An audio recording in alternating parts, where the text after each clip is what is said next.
Bom dia para você. Um dia tem 24 horas, 1.440 minutos e 86.400 segundos. E hoje você recebeu tudo isso de novo. 86.400 oportunidades de fazer melhor do que ontem, de levantar os olhos ao céu e agradecer, de corrigir caminhos, de recomeçar sem precisar esperar outro tempo. Cada segundo carrega valor, não como pressão, mas como presente.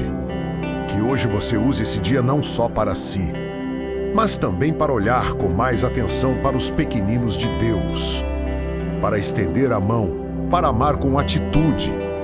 Porque o tempo passa, mas o que é feito com propósito permanece. Hoje você ganhou mais um dia. Use bem. Jesus Cristo ama você